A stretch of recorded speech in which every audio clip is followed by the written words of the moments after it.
Sunod-sunod na putok ng baril ang biglang bumasag sa katahimikan ng hapon sa San Felipe. Isang putok. Dalawa. Tatlo. Agad na napahinto sa pagdidilig ng kahalagahan ni Dra. Alve Reyes. Nanlaki ang kanyang mga mata, at sa isang iglap, ang tanging tumakbo sa isip niya ay ang 5 niyang anak na masayang naglalaro sa kanilang bakuran. Angelo. Sofia, Stella. Leo, Pia. Pasok, sigaw niya, ang boses ay nanginginig sa takot. Mabilis pa sa 4:00 na nagtakbuhan ang mga bata palapit sa kanya, ang mga mukha ay puno ng pagkalito at pangamba. Niyakap niya silang lahat, sinisigurong walang kulang, habang ang tunog ng mga sirena ng pulis ay papalapit na ng papalapit. Mama Dea, ano po yon? Tanong ng 10 taong gulang na si Angelo, ang panganay, na pilit ipinapakitang matapang siya para sa mga kapatid. Wala yon, anak. May naglalaro lang siguro ng paputok, pagsisinungaling ni Althea, kahit na alam niyang hindi iyon totoo.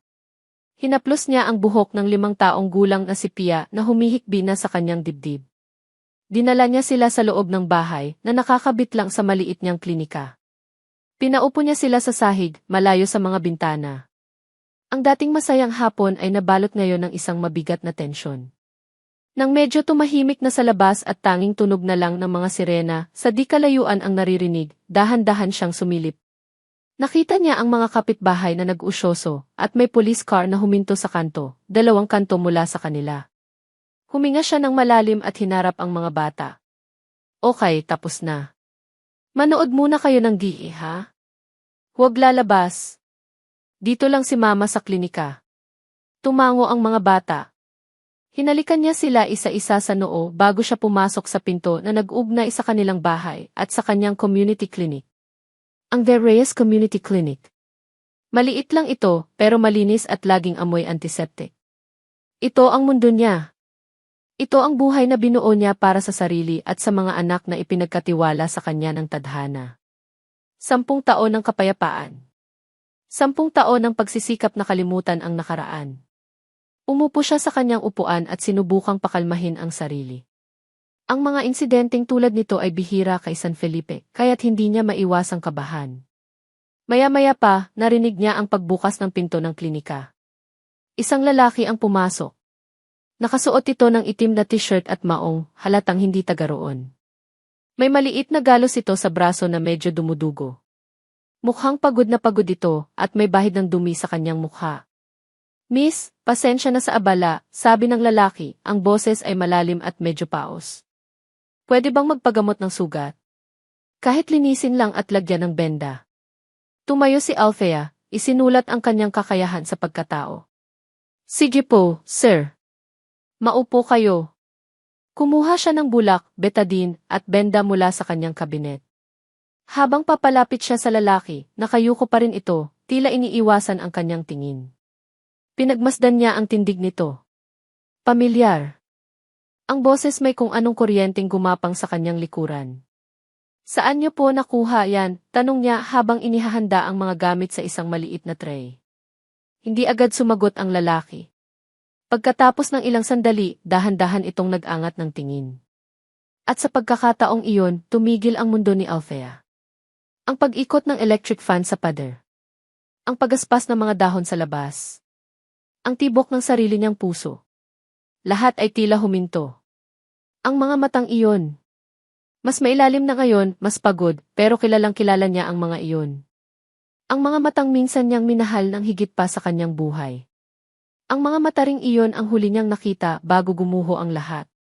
Napabitaw siya sa hawak niyang metal na tray. Klang! Ang tunog ng mga gunting at forceps na bumagsak at gumulong sa semento ay umalinggaw sa nakabibinging katahimikan ng klinika. Nagsimulang manginig ang kanyang mga kamay. 10 taon. 10 mahaba taon ang lumipas. Pero sa isang iglap, para siyang ibinalik sa kahapon. Marco, pangalan pa lang niya, halos hindi makalabas sa kanyang lalamunan. Isang pait at sakit na matagal na niyang ibinaon ang biglang umakyat at sumakal sa kanya. Ang lalaki, si Marco, ay tumayo. Mas matangkad na siya ngayon, mas malalapad ang balikat. Ang mukha niya ay mas magaspang, mas pinatanda ng panahon, ngunit siya pa rin iyon. Ang lalaking nangako sa kanya ng walang hanggan at sumisigaw siya sa lahat ng iyon ng walang paalam. Dea, sabi ni Marco, ang boses ay puno ng emosyon na hindi maintindihan ni Althea. Pagsisisi. Pangungulila. Hindi niya alam. At ayaw na niyang alamin. Akmang tatalikod si Althea, akmang tatakbo pabalik sa bahay saan ligtas siya, kung saan ang mundo niya ay buo pa. Ngunit bago pa man niya maihakbang ang kanyang mga paa, nagsalita ulit si Marco, at ang mga salitang binitawan nito ay ang mga salitang kinatatakutan niyang marinig sa buong buhay niya. There. Nagbalik ako. Huminto si Althea, nanigas sa kanyang kinatatayuan. Nagbalik ako para sa inyo. Napapikit siya ng mariin, huwag, parang awa mo na. Tila narinig ni Marco ang kanyang hindi sinasabing pakiusap, ngunit hindi ito nagpatinag. Humakbang ito palapit, at sa bawat yapak nito ay ang pagguho ng mga pader na 10 taon niyang itinayo sa paligid ng kanyang puso. Para sa mga anak natin. Para sa mga anak natin. Binitawan ni Marco ang mga salitang iyon at pinanood ang unti-unting pagbabago sa mukha ni Althea. Ang pagkabigla ay napalitan ng isang bagay na mas matalim, mas malamig. Para itong isang pader ng yelo na biglang itinayo sa pagitan nilang dalawa, isang pader na 10 taon ang pagitan. Wala na ang babaeng minahal niya na may mga matang laging nangungusap at ngiting kayang magpaliwanag ng kahit anong dilim. Ang babaeng nasa harap niya ngayon ay isang estranghera. Isang doktora na may mga matang tila nagsasabing isa siyang pasyenteng kailangang gamutin at paalisin sa lalong madaling panahon. Umalis ka, sabi ni Althea. Ang boses ay walang emosyon, ngunit ang bigat nito ay parang sampal sa mukha ni Marco. Dea, magpaliwanag ako, pakiusap niya, isang hakbang na lumapit. Otomatiko namang umatras si Althea. Walang dapat ipaliwanag, Marco. At wala tayong dapat pag-usapan. Kinuha niya ang mga nahulog na gamit sa sahig, ang bawat galaw ay kontrolado at sinadya, na para bang ang pagiging abala ay ang tanging paraan para hindi siya gumuho. Inilapag niya ulit ang mga ito sa tray. Umupo ka, utos niya muli sa boses ng isang doktor. Gagamutin ko ang sugat mo. Sumunod si Marco, umupo sa silyang kinaupuan niya kanina. Naramdaman niya ang malamig na dampi ng bulak sa kanyang braso. Hindi tumitingin si Althea sa kanyang mga mata. Ang atensyon nito ay para lamang sa sugat, na bang iyon lang ang problemang kaya niyang ayusin sa pagitan nilang dalawa. Ang bango ng buhok niya, ang pamilyar na amoy ng kanyang balat lahat ay pareho pa rin, ngunit ang distansya nila sa isa't isa ay parang abot langit. Alam kong galit ka, basag niya sa katahimikan. May karapatan ka. Pero sana di. Tapos na, puto ni Althea, habang maingat na binabalutan ng benda ang kanyang braso. Umalis ka na, Major de Villa. Ang paggamit niya ng apelyido nito ay isang sundang na bumaon ng malalim sa puso ni Marco. Tapos na. Iyon na ang hatol niya. Tumayo si Althea at tumalikod, nagsimulang mag-ayos ng mga gamit sa kanyang mesa. Isang malinaw na senyales na tapos na ang kanilang pag-uusap. Walang nagawa si Marco kundi tumayo na rin, ang bigat ng pagsisisi ay tila pasan niya sa kanyang mga balikat. Babalik ako, Dea, mahina niyang sabi, na halos para sa sarili na lang niya. Hindi lumingon si Althea. Naglakad si Marco palabas ng klinika, at sa pagsara ng pinto sa kanyang likuran, naramdaman niya ang pagsara ng isang kabanata na 10 taon niyang hinayaan na nakabukas. Habang naglalakad siya pabalik sa kanyang sasakyan, bumalik sa kanyang isipan ang isang alaala. Nasa may lawa sila ng San Felipe, nakaupo sa damuhan. Ang buhok ni Althea ay tinatangay ng hangin habang isinasandal niya ang kanyang ulo sa balikat ni Marco. Bata pa sila, puno ng pangarap.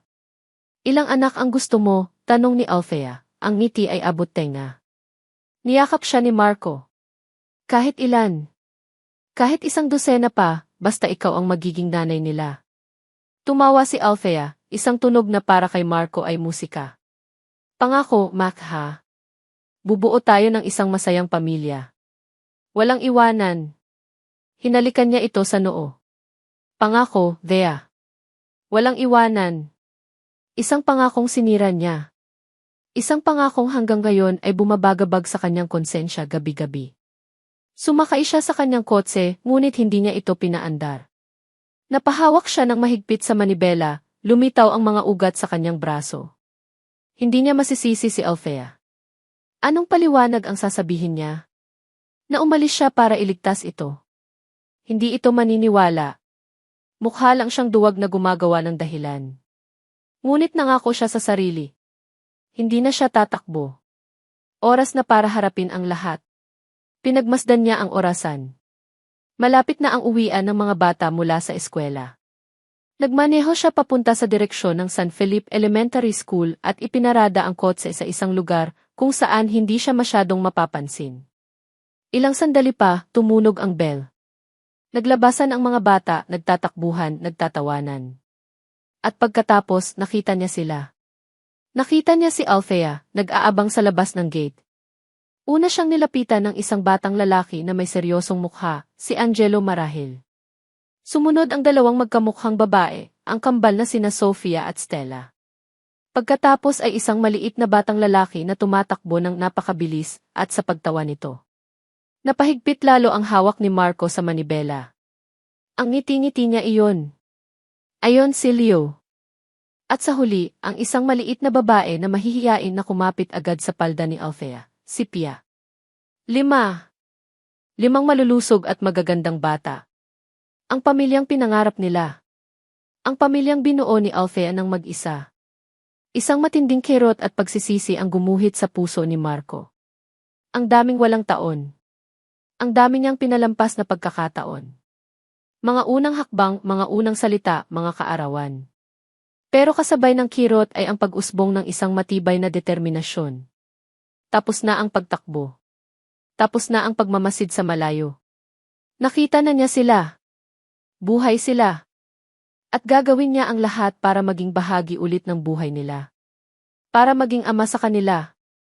Pinanood niya silang maglakad palayo, isang perpektong larawan ng isang pamilya na may isang malaking kulang. Hindi ako susuko, Dea, sabi niya sa kanyang isip, kahit itaboy mo ako ng paulit-ulit. Babawiin ko ang pamilya natin. Nang gabing iyon, matapos niyang patulugin ang 5 niyang anak, umupo si Althea sa sala. Tahimik ang buong bahay, ngunit ang isip niya ay magulo. Ang pagbabalik ni Marco ay parang isang bagyo na muling gumising sa natutulog na dagat ng kanyang damdamin. Bigla may kumatok sa pinto. Kinabahan siya. Sino naman ang pupunta sa ganoong oras ng gabi? Dahan-dahan siyang lumapit at sumilip sa bintana. Walang tao. Nang bubuksan na sana niya ulit ang pinto para tingnan, napansin niya ang isang bagay sa kanyang paanan. Isang baukwet ng puting rosas, nakalagay sa sahig sa tapat ng kanyang pinto. Napakunot noon niya. Si Marco kaya? Kinuha niya ang mga bulaklak at isinara ang pinto. Maganda ang mga ito, ngunit may kung anong kaba siyang naramdaman. May nakita siyang isang maliit na card na nakasuksok sa gitna. Binuksan niya ito. Walang pangalan. Tanging 4 na salita lang ang nakasulat sa magulo, ngunit malinaw na pagkakasulat. Kilala kita. Alam ko ang tinatago mo. Nabitawan ni Althea ang mga bulaklak. Ang mga rosas ay kumalat sa sahig na parang mga puting luha. Ang kanyang puso ay nagsimulang tumibok ng napakabilis, hindi dahil sa pag-ibig na nagbabalik, kundi dahil sa isang pamilyar na takot na matagal na niyang kinalimutan. Walang tulog. Iyon ang naging kapalit ng isang baukwet ng puting rosas at 4 na salitang nakasulat sa isang card. Hindi mapakali si Althea. Paulit-ulit siyang lumapit para i-check ang mga bumaba kandado ng pinto at bintana. Bawat kaluskos sa labas, bawat tahol ng aso sa di kalayuan ay nagpapatindig ng kanyang mga balahibo. Nasa sahig siya ng mga bata, nakaupo sa pagitan ng mga kama. Mula roon, tanaw niya silang lahat. Ang mahimbing na tulog ng kambal, ang paghihirap ni Leo at ang seryosong mukha ni Angelo kahit sa pagtulog. Niyakap niya ng mahigpit ang natutulog na si Pia sa kanyang mga braso, na para bang sa pagyakap na iyon ay mapoprotektahan niya ito mula sa anumang panganib. Kilala kita. Alam ko ang tinatago mo. Sino? Ang unang pumasok sa isip niya ay si Marco. Sino pa ba? Dumating ito at biglang may naganap na gulo. Ang tiyempo ay masyadong perpekto para maging isang nagkataon lang. Ito ba ang paraan niya para takutin siya? Para pilitin siyang ibigay ang mga bata. Ngunit may kung anong hindi tugma. Ang Marco na nakita niya kahapon, ang Marco na may pagsisisi sa mga mata, ay hindi tila kayang gumawa ng ganito. Ngunit 10 taon na ang lumipas. Hindi na niya ito kilala. May isa pa siyang kinatatakutan. Ang lihim. Ang nag-iisang lihim na buong buhay niyang pinanghahawakan. Impossible. Walang nakakaalam noon kundi siya at ang Diyos. Kinabukasan, mabigat ang pakiramdam ni Althea. Pilit niyang ipinakitang normal ang lahat sa harap ng mga bata habang inihahanda niya ang almusal at baon, ngunit ang kanyang ngiti ay hindi umabot sa kanyang mga mata. Nang maihatid na niya ang mga bata sa eskwela, bumalik siya sa klinika, nag-iisip kung dapat ba siyang tumawag ng pulis. Pero ano ang sasabihin niya? Na may nagpapadala sa kanya ng bulaklak. Baka pagtawanan lang siya. Nasa kalagitnaan siya ng pag-aayos ng mga gamot nang bumukas ang pinto ng klinika. Si Marco. Otomatikong tumaas ang lahat ng depensa sa katawan ni Althea. Ang takot ng magdamag ay napalitan ng galit. Ano na naman ang kailangan mo? Tanong niya, ang boses ay matalim. Hindi nagsalita si Marco. Sa halip, lumapit ito sa mesa niya at may ipinatong. Ang note. Ang card mula sa mga bulaklak. Dea, nakita ko to sa basurahan niyo sa labas kaninang umaga, sabi ni Marco, ang boses ay seryoso. Sabihin mo sa akin ang totoo. Sino ang nagpadala nito? Natigilan si Althea. Tinitigan niya si Marco, hinahanap ang anumang bahid ng pagkukunwari sa mukha nito. Ngunit ang nakita niya lang ay pag-aalala. Totoong pag-aalala. Ikaw, akusa niya, kahit na ang kanyang boses ay hindi na kasing tigas ng kanina. Sino pa ba? Dumating ka at biglang may ganito. Huwag mo akong gawing tanga, Marco. Umiling si Marco at sa unang pagkakataon, nakita ni Althea ang isang kislap ng dating Marco sa mga mata nito, ang Marco na nasasaktan kapag hindi pinaniniwalaan. Sumusumpa ako, Dea. Sa ngalan ng mga anak natin. Hindi ako ang nagpapadala niyan, sabi niya, ang bawat salita ay may bigat. At dahil pulis ako, trabaho ko alamin kung sino ang nananakot sa inyo. Sa pamilya ko. Pamilya ko. Ang mga salitang iyon ay tumama kay Althea. May karapatan ba siyang sabihin iyon? Pagkatapos ng 10 taon? Wala kang pamilya dito, malamig niyang sagot. Isang buntong hininga ang pinakawalan ni Marco. Okay. Pero hayaan mo akong tulungan ka. Tutulungan ko kayo. Hahahanapin ko kung sino ang gumagawa nito. Pangako. Hindi sumagot si Althea. Naguguluhan ang kanyang isip. Kung hindi si Marco, sino? Mag-iingat ka, Dea, sabi ni Marco habang tumalikod at umalis. Naiwan si Althea na mas lalong lit kaysa dati. Hapon. Oras na para sunduin ang mga bata. Habang papalapit si Althea sa gate ng eskwelahan, napansin niya ang isang grupo ng mga mas matatandang bata na nakapalibot sa isang pamilyar na figura. Si Angelo. May tumulak sa kanyang anak. May humahablot ng bag nito. Narinig niya ang tawanan. Ano, iiyak ka na? Isusumbong mo kami kanino? Sa nanay mo lang. Wala ka kasing tatay. Kaya duwag ka. Bumilis ang lakad ni Althea, handa ng sumugod.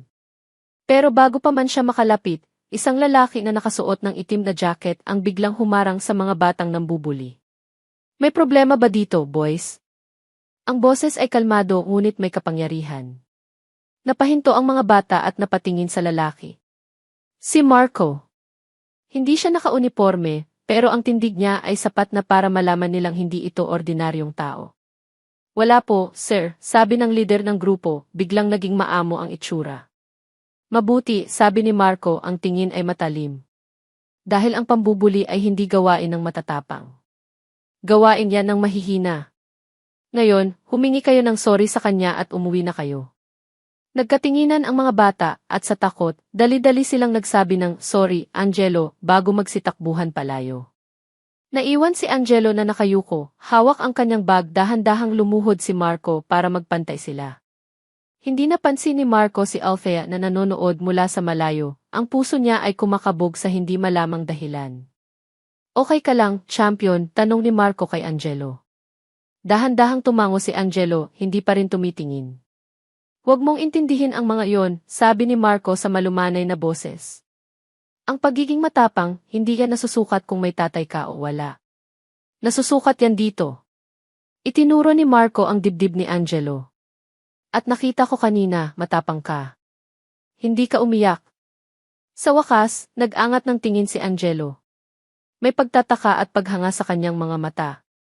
Pulis po kayo. Ngumiti si Marco. Ang ngiting iyon ang ngiting minsan nang nagpapatibok sa puso ni Althea. At tungkulin naming mga pulis na tulungan ang mga taong tulad mo. Sige na, mukhang hinihintay ka na ng mama mo. Tumayo si Marco, tinapik ang balikat ni Angelo, at naglakad palayo sa kabilang direksyon, na para bang isa lang siyang estranghero na nagmagandang loob. Nakatayo lang si Althea sa kanyang pwesto, pinoproseso ang lahat ng nakita. Galit, inis, pagkalito, at isang emosyon na ayaw niyang aminin sa sarili. Pasasalamat. Nang makalapit si Angelo sa kanya, kasama ang 4 pa niyang kapatid, niyakap niya ito ng mahigpit. Pagdating nila sa bahay, habang naghahanda si Althea ng merienda, lumapit si Angelo sa kanya sa kusina. Mama Dea, panimula ng bata, ang boses ay puno ng pag-usisa. Bakit, anak? Tumingin si Angelo sa kanya, ang mga mata ay seryoso. Kilala niyo po ba yung police officer na tumulong sa akin kanina? Hindi mapakali si Marco.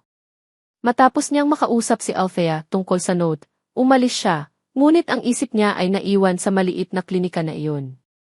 Ang takot sa mga mata ni Althea, kahit pilit nitong itinatago sa likod ng galit, ay totoo.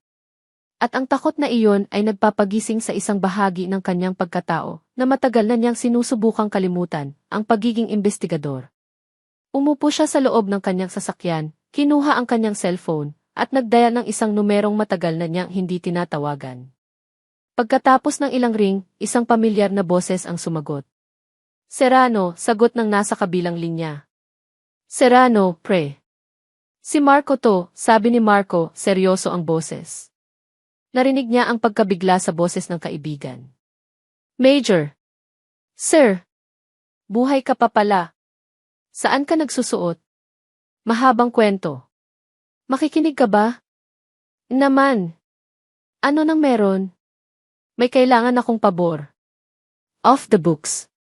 Personal na bagay. Naging seryoso agad ang tono ni Serrano. CJ. Ano iyon? Huminga ng malalim si Marco bago binigkas ang pangalan. Kailangan ko ng background check. Lahat ng mahahanap mo tungkol kay Congressman Salvador Imperial. Isang sandaling katahimikan ang sumunod. Narinig ni Marco ang pagbuntong hininga ni Serrano. Mac, sigurado ka ba dyan? Malaking isda yan. Masyadong malinis. Walang makalapit dyan. Alam ko, sagot ni Marco at habang binibigkas niya ang pangalan ni Salvador, naramdaman niya ulit iyon. Ang pamilyar na kilabot na gumapang sa kanyang batok. Ang parehong pakiramdam na nagtulak sa kanya na lisanin ang lahat ng ilang taon na ang nakalipas. Kahit ano, Serrano. Kahit pinakamaliit na dumi. Mga ari-arian, mga kumpanya, pamilya lalo na ang tungkol sa pamilya niya. Masusunod, sir. Pero mag-ingat ka. May mga tenga sa lahat ng dako pagdating sa mga imperial. Alam ko, ulit ni Marco habang ibaba ang tawag. Napahawak siya sa kanyang sentido. Salvador Imperial. Bakit ngayon? Bakit sa San Felipe? At bakit si Althea? Hindi ito maaaring maging isang pagkakataon lamang. Hindi na siya nag-aksaya ng oras. Kailangan niyang makausap si Althea. Kailangan niyang bigyan ito ng babala. Pagdating niya sa klinika, nadatnan niyang nag-aayos si Althea ng mga bote ng gamot. Ang pagkilos nito ay mabilis at halos marahas, isang malinaw na senyales na hindi pa rin ito mapakali. Dea, tawag niya mula sa pinto. Lumingon ito at ang pagod at inis sa mukha nito ay hindi maitatago. Hindi ka ba talaga titigil? Makinig ka muna, sabi ni Marco, lumapit siya pero nanatili sa isang distansya na alam niyang hindi siya makakapagpaalarma dito. May kinalaman ba sa'yo si Congressman Imperial? Nakita niya ang pagbabago sa mukha ni Althea. Isang kislap ng pagkalito at marahil takot. Ngunit mabilis itong nawala. Ang congressman. Bakit naman ako magkakaroon ng kinalaman sa isang politiko? Sagot nito, umiiwas ng tingin. Hindi ko alam kaya nga ako nagtatanong. Dea, hindi biro ang nangyayari. Ang taong nagpapadala ng mga bulaklak, may kutob akong konektado siya kay Salvador.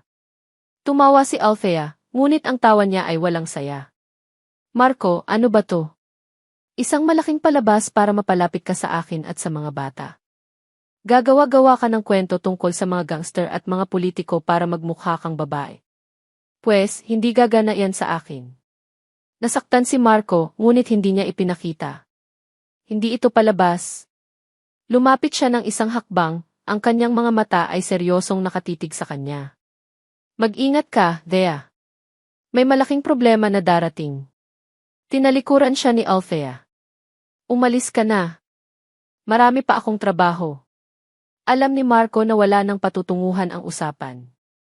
Sa ngayon, ngunit naisip niya na kahit papaano, naitanim na niya ang binhi ng pag-iingat sa isip nito. Kinapunan, kumalat ang balita sa buong San Felipe. Darating daw si Congressman Salvador Imperial para sa isang medical mission at pamamahagi ng tulong sa plaza ng bayan. Naramdaman ni Marco na hindi ito isang simpleng charity event, ito ay isang mensahe. Pumunta siya sa plaza, nakihalo sa mga tao, ngunit ang kanyang mga mata ay hindi nakatingin sa entablado. Ang mga mata niya ay naghahanap. At nakita niya sila. Sa isang sulok, malapit sa isang ice cream stand, nakatayo si Althea kasama ang 5 niyang anak. Naroon sila, tulad ng ibang mga pamilya, marahil ay nais lamang makisaya. Napakaganda nilang tingnan. Isang ina na nakapalibot ang mga anak, tumatawa sa mga biro ng kambal habang pinupunasan ang bibig ni Pia. Isang matinding kirot ang naramdaman ni Marco. Iyon dapat ang buhay niya. Biglang tumahimik ang lahat ng umakyat sa entablado ni Congressman Salvador Imperial. Matipuno ito para sa kanyang edad, may karisma sa bawat ngiti at kaway. Ang kanyang boses ay malakas at puno ng pangako habang nagsasalita siya tungkol sa pag-unlad at pagtulong sa mahihirap. Isang perpektong politiko. Ngunit alam ni Marco kung ano ang nasa likod ng maskarang iyon. Habang nagsasalita si Salvador, ang mga mata nito ay marahang gumala sa mga taong naroroon. Tila hinahanap nito ang bawat mukha. Hanggang sa huminto ito. Ang mga mata ni Salvador ay huminto sa direksyon kung nasaan si Althea. Hindi ito isang simpleng sulyap. Ito ay isang titig. Isang titig na tumagal ng ilang segundo, isang titig na puno ng kahulugan na tanging si Marco lang ang nakakaintindi. Ito ay isang pag-aangkin. Isang babala.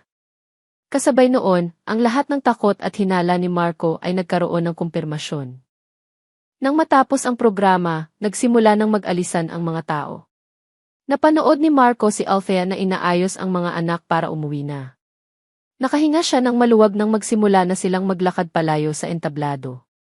Ngunit bigla, isang makintab na itim na sasakyan, isang mamahaling AC, ang humiwalay sa konvoy ng congressman at dahan-dahang huminto. Hindi ito huminto kahit saan. Huminto ito sa tapat mismo ng kalsada kung saan nakatayo ang maliit at simpleng klinika ni Althea Reyes. Bumukas ang pinto ng sasakyan. Bumaba si Congressman Salvador Imperial. Dahan-dahan itong lumingon at ang mga mata nito ay muling hinanap si Althea, na napahinto sa paglalakad kasama ang kanyang mga anak. Isang ngiti ang gumuhit sa mga labi ni Salvador. Isang ngiting hindi mabasa ni Marco. Isang ngiting nagpapadala ng yelo sa kanyang mga ugat. Nakatayo si Althea sa gilid ng kalsada, ang mga anak ay nakakapit sa kanyang palda at damit. Ang mundo niya ay tila lumiit at umikot lamang sa itim na AC na huminto sa tapat ng kanyang klinika at sa lalaking bumaba mula rito. Congressman Salvador Imperial. Sa personal, mas mukha itong kagalang-galang. Ang tindig ay pang-ama, ang ngiti ay para sa lahat. Ngunit ang mga matang nakatitig sa kanya ay may kakaibang intensidad, isang bagay na nagpapadala ng kilabot sa kanyang buong katawan. Mga anak, pasok na tayo sa loob, sabi ni Althea. Pilit pinatatag ang boses para hindi mahalata ng mga bata ang panginginig nito. Magmeryenda na tayo. Dali. Nagmadali niyang ipinasok ang mga bata sa loob. Ang kanilang mga tawanan at tanong ay tila nagiging malayong ugong sa kanyang pandinig. Isinara niya ang pinto, huminga ng malalim at lumingon para harapin ang paparating na anino. Ngunit hindi tumuloy sa bahay nila si Salvador. Dumiretso ito sa pinto ng kanyang klinika. Maya-maya, narinig ni Althea ang malumanay na tunog ng kampanang nakasabit sa pinto. Pumasok ito. Walang pagpipilian si Althea. Ito ang kanyang teritoryo. Kailangan niya itong harapin. Naglakad siya papasok ng klinika mula sa pinto na nag-ugnay sa kanilang bahay. Ang bawat hakbang ay may bigat. Nadatnan niyang nakatayo sa gitna ng silid si Salvador Imperial. Ang mga mata ay umiikot sa paligid. May kasama itong dalawang lalaking nakabarong na nanatili sa may pinto. Magandang hapon po, Congressman, bati ni Althea. Pilit na pinapakalma ang kanyang boses. Ngumiti si Salvador, isang ngiting pang-ama na kayang magpakalma ng kahit sino, maliban sa kanya. Magandang hapon din sayo, Dra. Reyes. Nakakatuwang makita ang isang klinika na tulad nito. Simple, pero ramdam mo ang serbisyo at pagmamahal. Salamat po. Ano po ang maipaglilingkod ko sa inyo? Diretsong tanong ni Althea. Ako dapat ang magtanong yan, sagot ni Salvador, lumapit ito sa kanyang mesa at hinaplos ang ibabaw nito. Ang isang tulad mo na nagsisilbi sa komunidad ay dapat tinutulungan. Naisip ko lang, baka gusto mong tanggapin ang tulong mula sa aking opisina. Pondo para sa mga gamot, mga bagong kagamitan. Sabihin mo lang ang kailangan mo, Hija. Ang alok ay napakaganda para tanggihan. Ngunit para kay Althea, para itong isang bitag. Isang matamis na sakit. Nagpapasalamat po ako sa alok, Congressman.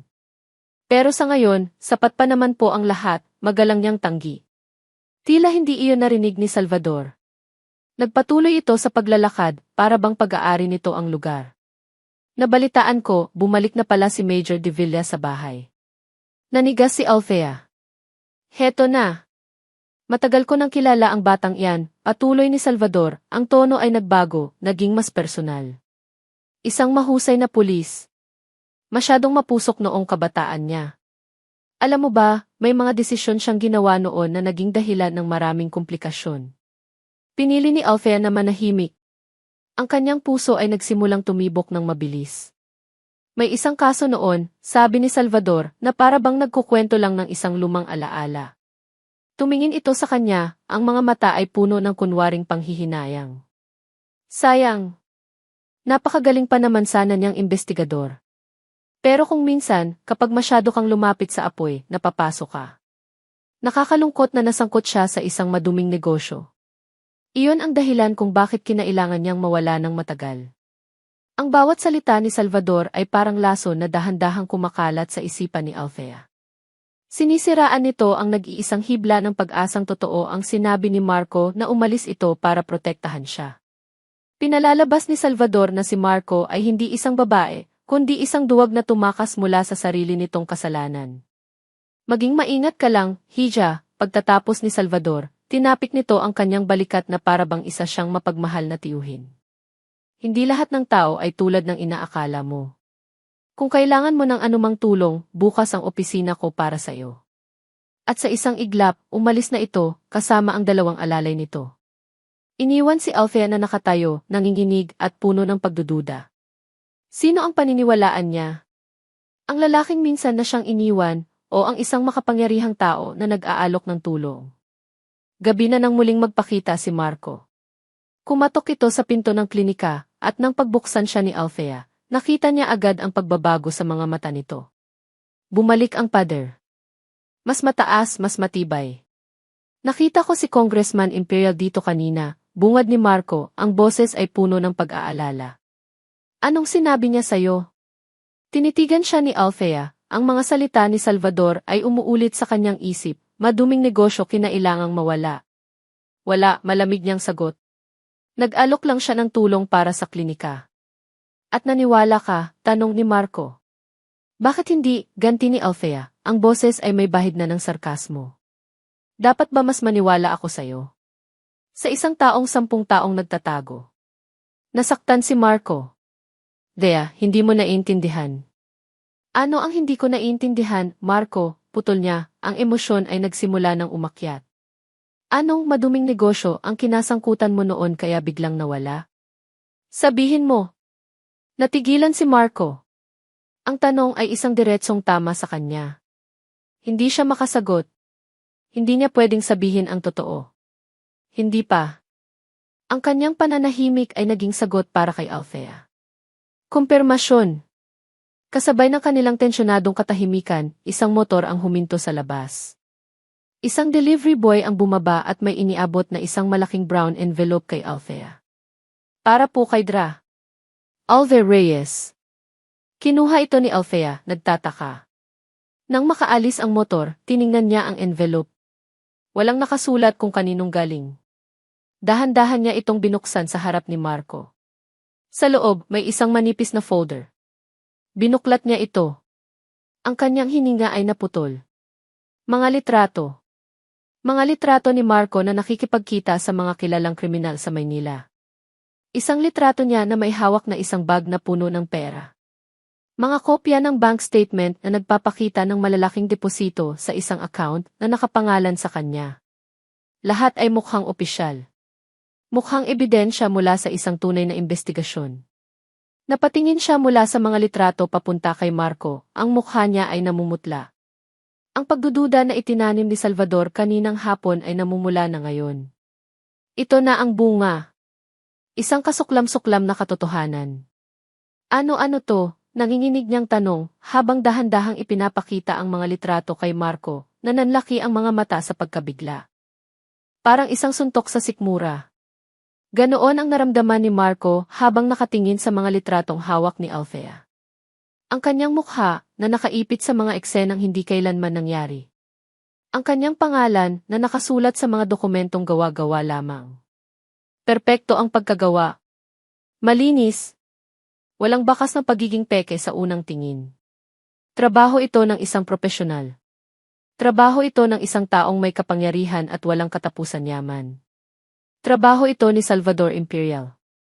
Peke yan, Dea, sabi ni Marco, ang boses ay mahinahon ngunit may diin.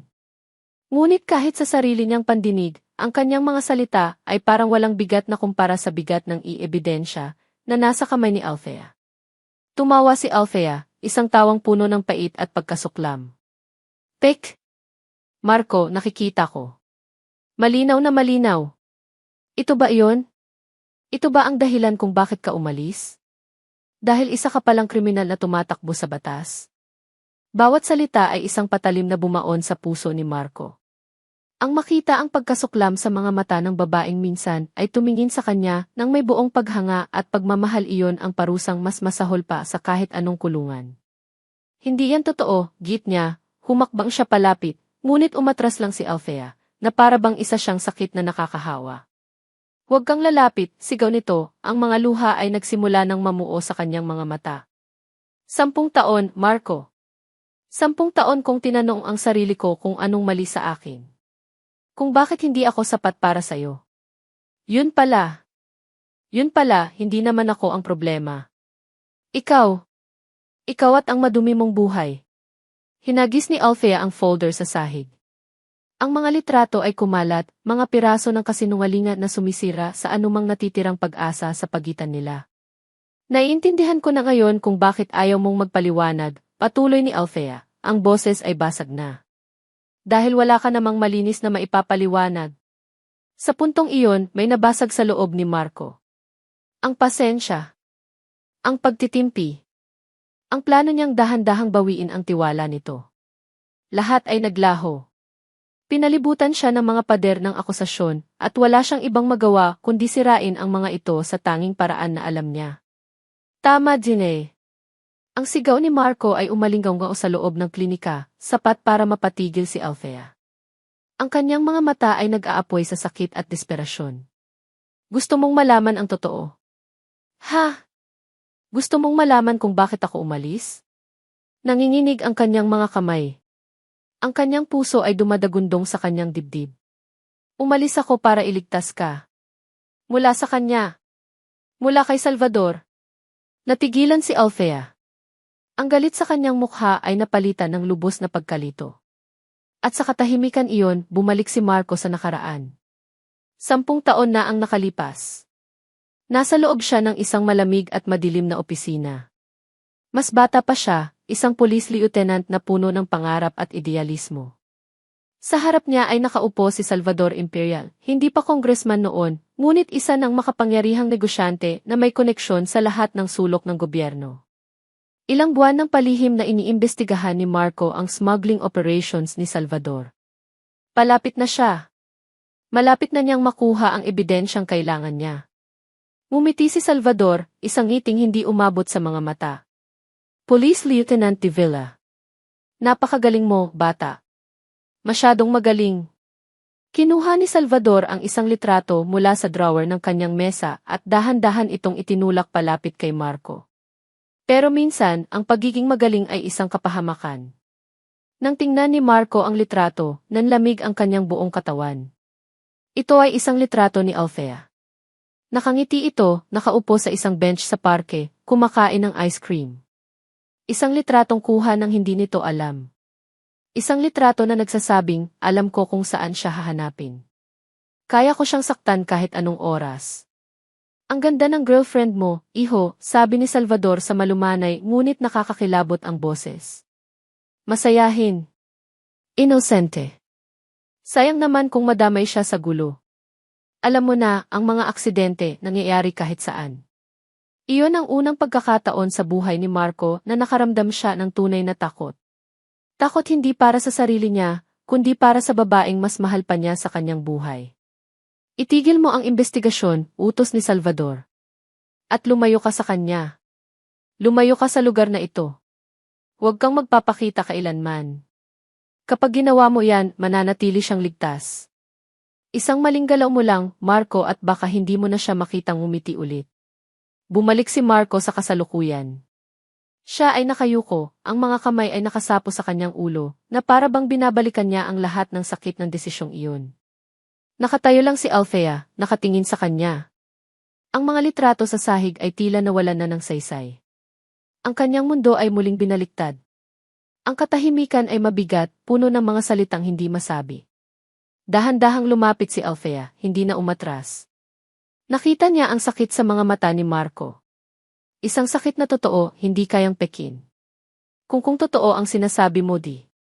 Nagsalita siya, nanginginig ang boses at halos isang pabulong na lang. Tumingin siya sa mga mata ni Marco, ang kanyang sariling mga mata ay puno ng luha at pagkalito. Bakit ngayon ka lang bumalik? Ang tanong ni Althea ay nakabitin sa hangin, mas mabigat pa kaysa sa lahat ng kasinungalingang nakakalat sa sahig. Bakit ngayon ka lang bumalik? Huminga ng malalim si Marco, ang mga mata niya ay pagod at puno ng sakit na naipon sa loob ng 10 taon. Dahil ngayon lang ako naging sapat na malakas, sagot niya, ang boses ay mahina ngunit tapat. Thea, pagkaalis ko, hindi ako tumigil. Ginamit ko ang bawat araw para maging mas magaling, para umakyat sa ranggo. Kailangan kong magkaroon ng kapangyarihan. Kapangyarihan na kayang tapatan ang kapangyarihan ni Salvador. Pinulot niya ang isa sa mga peking litrato sa sahig. Kailangan kong maging handa para sa araw na babalik siya. Akala ko, nakalimutan na niya tayo. Akala ko, habang tumatahimik ako, mananatili kayong ligtas. Pero nang naging congressman siya, nang makita ko kung gaano kalaki ang impluwensya niya, alam kong babalik siya. Alam kong hindi pa tapos ang laban. Kaya bumalik ako. Dahil alam kong darating ang araw na to, ang araw na kailangan niyo ng proteksyon. Pinakinggan ni Althea ang bawat salita. Wala nang pader sa pagitan nila. Ang tanging naroon ay ang 2 taong sinira ng nakaraan na sinusubukang buuin ang mga piraso. Sa kauna-unahang pagkakataon sa loob ng 10 taon, naniwala siya. Ang galit na matagal niyang kinimkim ay unti-unting napalitan ng pag-unawa at pagkatapos ng matinding pagsisisi. Hinusgahan niya siya. Sinumbatan. Ngunit ang lahat pala ng ginawa nito ay para sa kanila. Dahan-dahan siyang lumapit at hinawakan ang braso ni Marco. Ang braso na may sugat. Halika, gagamutin ko iyan ng maayos. Wala nang nagsalita pa habang dinadala niya si Marco sa upuan. Kumuha siya ng maligamam na tubig at malinis na bimpo. Habang marahan niyang nililinis ang sugat, naramdaman niya ang pagtulo ng isang butil ng luha mula sa kanyang mata. Pumatak ito sa kamay ni Marco. Hindi ito luha ng galit. Ito ay luha ng pasasalamat at panghihinayang. Salamat, Mac, pabulong niyang sabi. Sa sorry. Hinawakan ni Marco ang kanyang kamay. Wala kang dapat ihingi ng tawad, Thea. Ako ang may kasalanan ng lahat ng ito. Sa sandaling iyon, ang klinika ay naging isang tahimik na santuwaryo. Ang oras ay tila huminto at sa wakas, pagkatapos ng isang dekada, nagkaroon sila ng kapayapaan. Isang marupok at panandali ang kapayapaan. Nang gabing iyon, hindi mapakali si Althea. Matapos niyang patulugin ang mga bata, pumasok siya sa kwarto ni Angelo. Pinagmasdan niya ang natutulog na mukha ng kanyang panganay. Napakagwapo. Napakaamo. At bumalik sa kanya ang isang alaala, isang pangakong binitiwan niya sa isang silid ng ospital 10 taon na ang nakalipas. Nasa isang pribadong silid siya. Ang amoy ng gamot ay nanunuot sa hangin. Hawak niya ang kamay ng kanyang matalik na kaibigan na si Isabel, isang babaeng maganda, ngunit nangangayayat na ngayon dahil sa karamdaman. Sa tabi nito ay isang maliit na crib, kung saan mahimbing na natutulog ang isang sanggol. Si Isabel ang nag-iisang anak ni Salvador Imperial. Dea, wala na akong oras, sabi ni Isabel, ang bawat salita ay tila isang malaking pagsisikap. Pangako, ingatan mo siya. Umiiyak na si Althea. Isabel, lalakas ka pa. Magpapagaling ka. Umiling si Isabel, isang mapait na ngiti ang gumuhit sa kanyang mga labi. Hindi na. Pero hindi ako pwedeng mamatay nang hindi siya ligtas. Dea, alam mo kung gaano kakontrolado si Papa. Kapag nalaman niyang may anak ako sa lalaking hindi niya gusto, hindi ko alam ang gagawin niya. Gagamitin niya ang apo niya para sa sarili niyang interes. Hinigpitan ni Isabel ang hawak sa kamay ni Althea. Ang kanyang mga mata ay nagmamakaawa. Itago mo siya, Dea. Itago mo siya kay Papa. Palakihin mo siya sa'yo. Isabay mo siya sa mga magiging anak niyo ni Marco. Please promise me. Hayaan mo siyang maging anak mo. Hayaan mo siyang maging ligtas. Kinuha ni Althea ang sanggol mula sa crib. Napakaliit. Napaka-inosente. Niyakap niya ito. Pangako, Isabel, humihikbi niyang sabi. Pangako. Aalagaan ko siya. Magiging anak ko siya. Pangako, bulong ni Althea sa kasalukuyan habang hinahaplos ang buhok ni Angelo. Isang pangako na dahilan kung bakit ang pagbabalik ni Salvador ay mas nakakatakot kaysa sa inaakala ni Marco. Dahil ang target ni Salvador ay hindi lang basta isang bata. Ang target niya ay dugo niya. Kinabukasan, may kakaibang gaan sa pakiramdam ni Althea. Ang pag-alam sa katotohanan ay nag-alis ng isang malaking tinik sa kanyang dibdib. Dumating si Marco sa klinika, nagdala ng almusal. Sa unang pagkakataon, kumain silang dalawa ng hindi nag-aaway, nag-uusap tungkol sa mga bagay na hindi gaanong mabigat. Ngunit ang kapayapaan ay sadyang mailap. Isang lalaking naka-Amerikana ang pumasok sa klinika. Hindi ito pasyente. Ang tindig nito ay masyadong formal, ang mga mata ay malamig. May dala itong isang malaking brown envelope na may selyo ng korte. Dra. Althea Reyes, tanong ng lalaki. Ako nga po, sagot ni Althea, biglang kinabahan. Napatingin siya kay Marco, na tumayo na rin at lumapit sa kanya. Iniabot ng lalaki ang envelope. Pinadadala po ito ng korte. Kailangan niyo lang pong pirmahan na natanggap niyo na. Nanginginig ang kamay ni Althea habang pumipirma. Nang makaalis ang lalaki, tinitigan niya ang envelope na para bang isa itong ahas na handa siyang tuklawin. Ano yan? Tanong ni Marco. Dahan-dahan niyang binuksan ang envelope. Sa loob ay mga makakapal na dokumento. Ang mga mata niya ay mabilis na tumakbo sa mga salitang nakasulat sa legal na papel. Republika ng Pilipinas. Regional Trial Court. Petition. Salvador Imperial Petitioner. Kumpara. Althea Reyes, Respondente. Ang hininga niya ay biglang nagkulang. Nagpatuloy siya sa pagbabasa. Ang mga salita ay nagsimulang lumabo sa harap niya. Petition for custody. Zeta paternity testing. Para sa ikabubuti ng bata. At pagkatapos nakita niya ang pangalan. Ang pangalan ng batang sangkot. Hindi ito mga anak. Hindi ito 5. Iisa lang. Ang menor de edad na bata, Angelo Reyes. Binitawan niya ang mga papel. Kumalat ito sa sahig, katulad ng mga peking litrato kahapon. Ngunit ito, alam niyang totoo. Ang kanyang pinakamasamang bangungot ay nagkatotoo. Nanlamig ang kanyang buong katawan. Ang mundo niya ay gumuho sa pangalawang pagkakataon. Nalaman ni Salvador. Paano? Napaupo siya, hindi makapagsalita, hindi makahinga. Pinulot ni Marco ang mga dokumento, ang mukha niya ay puno ng pagkalito.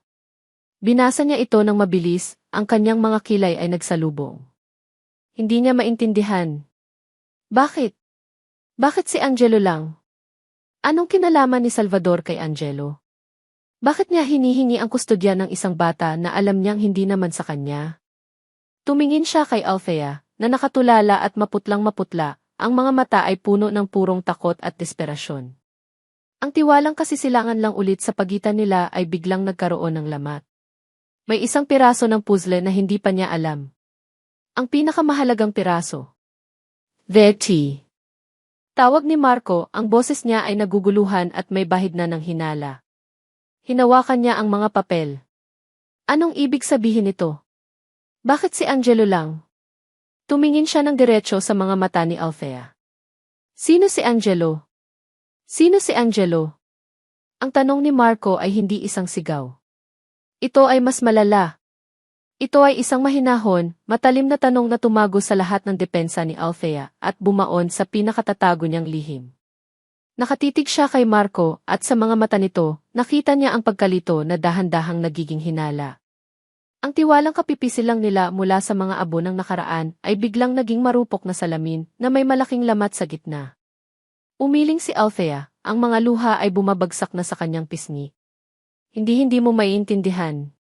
Subukan mo, giit ni Marco, ang boses niya ay nananatiling kalmado, ngunit may panggigipit na. Thea, 10 taon akong nawala. Akala ko, kilala ko pa rin ang babaeng iniwan ko. Akala ko, ang 5 bata ay anak natin. Pero itong papel na to, ibang kwento ang sinasabi. Itinaas niya ang dokumento. Hinihingi ni Salvador ang city test para kay Angelo. Hinihingi niya ang kustodya. Sabihin mo sa akin kung bakit. Bumuhos ang mga luha ni Althea. Ang bigat ng 10 taong paglilihim ay bumagsak sa kanya ng sabay-sabay. Ang pangako niya kay Isabelle. Ang takot niya kay Salvador. Ang pag-ibig niya kay Marco. Lahat ay nagbabanggaan sa loob niya. Nanginginig ang buong katawan niya. Hindi ko alam, pagsisinungaling niya, isang huling, desperadong pagtatangka na iligtas ang sitwasyon. Nagkakamali lang sila. Huwag ako, Thea. Huwag mo akong gawing tanga, sabi ni Marco, at sa unang pagkakataon, ang lamig ay bumalik sa kanyang boses, mas matindi pa kaysa dati. Pulis ako. Sanay akong magdugtong-dugtong ng mga kwento. Bakit si Angelo lang? Bakit hindi kasama ang kambal? Si Leo? Si Pia? Bakit hindi sila lahat? Bawat tanong ay isang martilyo na pumupukpok sa pader na kanyang itinayo sa paligid ng kanyang lihim. Dahil ano, Thea, sigaw na ni Marco, hindi na napigilan ang sarili. Ang sakit ng pagtataksil ay nagsimula ng mangibabaw. Mayroon bang hindi ko alam tungkol kay Angelo? Sa wakas, bumigay si Althea. Ang kanyang mga balikat ay nanghina, ang kanyang pag-asa ay nawala. Tumingin siya kay Marco, ang kanyang mga mata ay basang-basa sa luha, at sa isang tinig na basag at halos hindi marinig, sinabi niya ang katotohanang sisira sa lahat. Dahil hindi mo siya anak, Marco. Isang nakabibinging katahimikan ang pumuno sa silid. Natigilan si Marco. Para siyang binuhusan ng nagielong tubig. Umiling siya, isang maliit, halos hindi mapansing galaw. Ano nang sinabi mo? Hindi siya sayo, ulit ni Althea, mas malakas na ngayon na para bang ang pag-ulit nito ay magiging dahilan para tanggapin niya ang katotohanan. Parang isang biro. Isang masamang biro. Ngunit ang sakit at takot sa mukha ni Althea ay nagsasabing totoo ang lahat. Ang isip ni Marco ay mabilis na nagproseso. Kung hindi niya anak, kaninong anak, tanong niya, ang boses ay halos wala ng buhay. Napapikit si Althea, para bang ang pagsasabi ng mga susunod na salita ay katumbas ng paglunok ng lason. Anak siya ni Isabel. Isabel.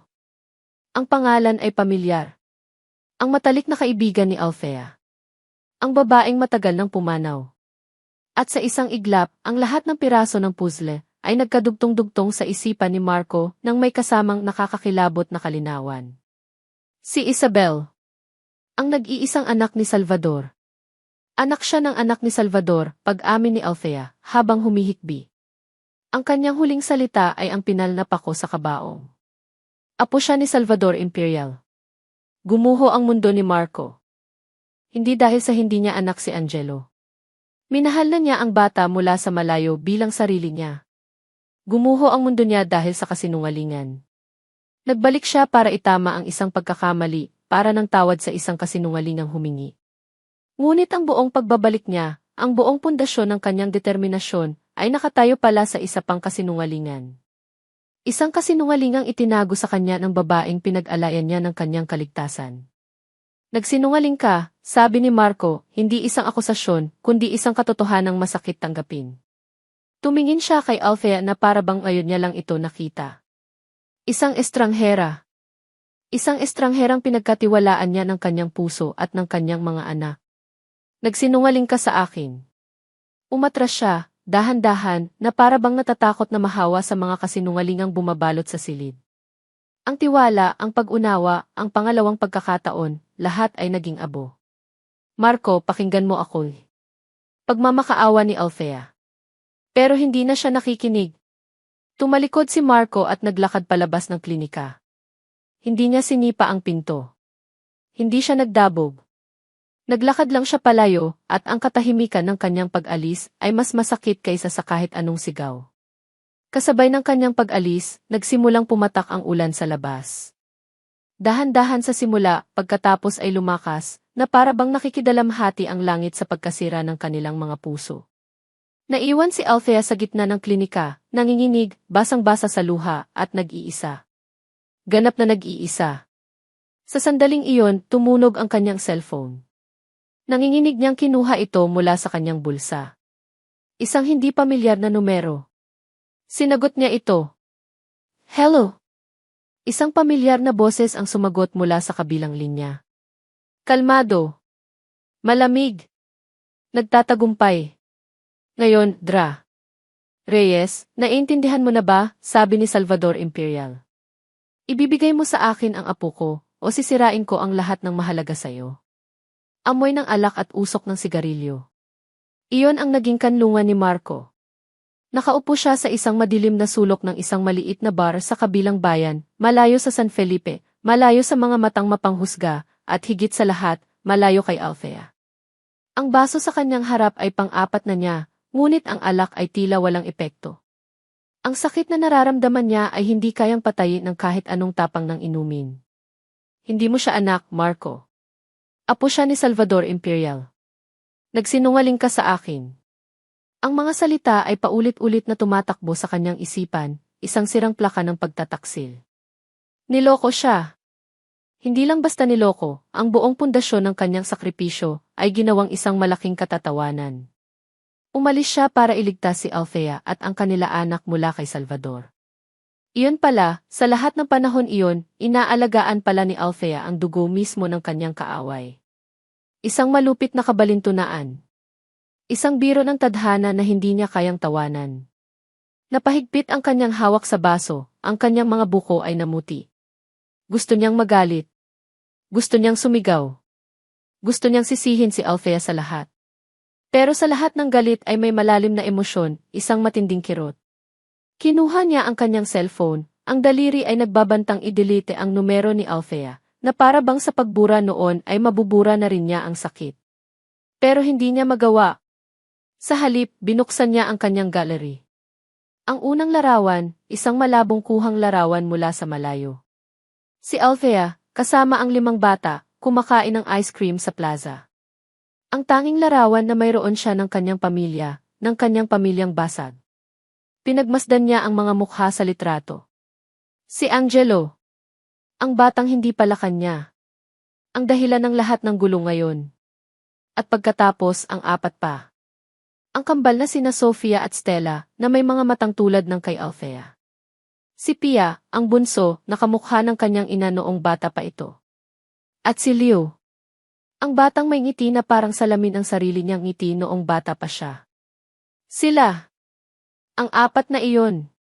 Sila ang buhay na katibayan ng pagmamahalang minsan nilang pinagsaluhan ni Althea. Sila ang mga inosenteng kaluluwang walang kamuwang-muwang sa digmaan ng mga nakatatanda. Pwede siyang umalis. Pwede niyang iwan ang gulo. May karapatan siyang masaktan at talikuran ang lahat. Iyon ang madaling gawin. Pero paano sila? Paano ang apat na batang dugo niya at laman? Iiwan ba niya sila sa isang ina na, kahit gaano pa niya kamahal, ay nalulunod ngayon sa sarili nitong mga problema? At paano niya sila iiwan sa anino ng isang halimaw na tulad ni Salvador Imperial? Kung aalis siya, sino ang magpoprotekta sa kanila? Isinandal niya ang kanyang noo sa malamig at mamasa-masang bintana ng bar. Napapikit siya. Naramdaman niya ang init ng alak at ang bigat ng katotohanan. Nagsinungaling si Althea. Isang kasinungalingan na sumira sa kanyang tiwala. Ngunit si Salvador Imperial ay isang banta. Isang tunay na banta hindi lang kay Angelo, kundi sa lahat. Gagamitin ni Salvador ang lahat para makuha ang gusto niya. Sisirain niya si Althea, at kapag nasira si Althea, madamay ang lahat ng bata. Ang kanyang mga anak. Sa sandaling iyon, ang galit niya ay nagsimulang magbago ng anyo. Hindi ito nawala, ngunit nabalutan ito ng isang mas malakas na damdamin, responsibilidad. Ang responsibilidad na hindi niya natakbuhan 10 taon na ang nakalipas, at ang responsibilidad na hindi niya pwedeng takbuhan ngayon. Hindi ito tungkol sa kanya. Hindi ito tungkol sa nasaktan niyang damdamin. Ito ay tungkol sa lima na batang nangyari ng ama. Isang tagapagtanggol. Tumayo siya, iniwan ang bayad sa ibabaw ng mesa, at lumabas mula sa madilim na bar. Sinalubong siya ng malakas pa ring buhos ng ulan na para bang sinusubukang hugasan ang kanyang pagkalito. Pero malinaw na ang kanyang isip. Sumakay siya sa kanyang kotse at nagmamaneho pabalik sa San Felipe. Ang bawat kilometro ay nagpapatibay sa kanyang desisyon. Huminto ang sasakyan ni Marco ilang metro mula sa bahay ni Althea. Patay na ang mga ilaw sa klinika, ngunit may isang maliit na ilaw na bukas sa sala. Sa kabila ng malakas na ulan, naaninag niya ang anino ni Althea sa bintana, nakaupo sa sopa, nakayuko, mukhang pasan ang buong mundo. Ang galit niya kanina ay napalitan ng awa. Nasasaktan din ito. Natatakot. Nag-iisa. Bumaba siya ng sasakyan. Hindi siya nag-abalang gumamit ng payong. Hinayaan niyang basain siya ng ulan habang dahan-dahan siyang naglalakad papunta sa gate. Doon, tumayo siya. Sa ilalim ng ulan. Naghihintay. Naramdaman siguro ni Althea ang kanyang presensya. Dahan-dahan itong tumayo at lumapit sa bintana. Nang makita siya nito, basang-basa, nakatayo sa gitna ng unos, nakita ni Marco ang pagkabigla at pagkalito sa mga mata nito. Hindi siya nagsalita. Tumingin lang siya dito. Pagkatapos, sa isang tinig na halos hindi marinig sa lakas ng ulan, ngunit sapat na para maramdaman, sinabi niya ang mga salitang magbabago sa lahat. Hindi ako aalis. Napahawak si Althea sa bintana, na para bang doon kumukuha ng suporta. Poprotektahan ko silang lahat, dugtong ni Marco, ang kanyang tingin ay hindi napapansin. Kahit si Angelo. Isang sandali ng marupok na pag-asa ang nabuo sa pagitan nilang dalawa, sa kabila ng ulan at ng mga pader na naghihiwalay sa kanila. Isang pangako. Isang paninindigan. Ngunit kasabay ng pag-usbong ng pag-asang iyon, isang ilaw ng motorsiklo ang huminto sa tapat ng gate. Isang babae na nakauniporme ang bumaba, may dalang folder at na nakasabit sa kanyang leg. Lumapit ito sa pinto at kumatok ng may tungkulin to. Tok! Tok! Nagkatinginan si Marco at Althea, ang kanilang sandali ay biglang nabasag. Ang bagong dating ay hindi isang kaibigan. Ang kanyang itsura ay opisyal, ang kanyang pagkatok ay malamig.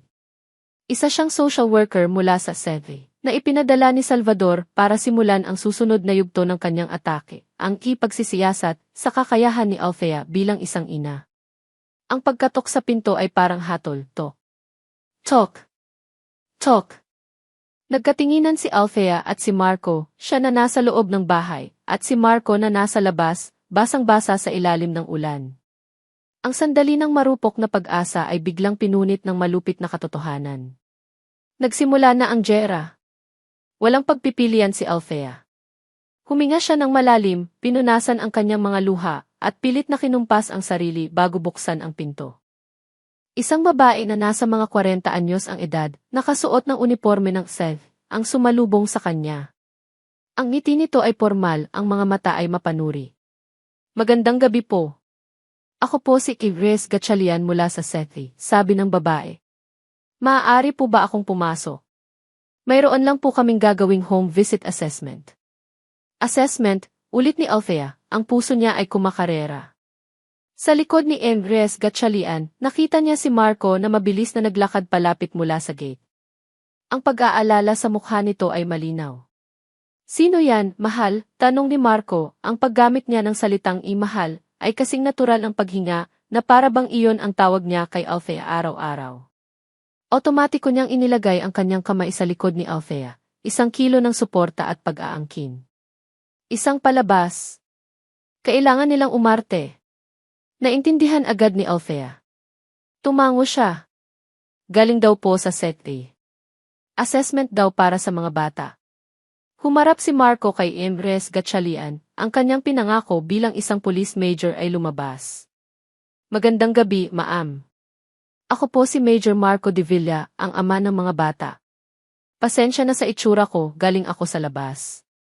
Medyo masama ang panahon. Tuloy po kayo. Ang pag-arte ay nagsimula na. Pinapasok nila si Igres Gatchalian sa kanilang sala. Agad na inilibot ng social worker ang kanyang mga mata, sinusuri ang bawat sulok. Ang kalinisan ng bahay, ang mga laruan ng mga bata na maayos na nakasalansan, ang mga litrato sa pader. Upo po kayo, alok ni Althea, habang si Marco naman ay nagpunas ng sarili sa isang tuwalyang malapit sa pinto. Pasensya na sa abala sa ganitong oras, sabi ni Igres Gatchalian habang inilalabas ang isang folder. Nakatanggap po kasi kami ng isang report. Isang concerned citizen ang nagpahayag ng pag-aalala tungkol sa kapakanan ng mga bata. Concerned citizen, alam na alam ni Althea kung sino iyon.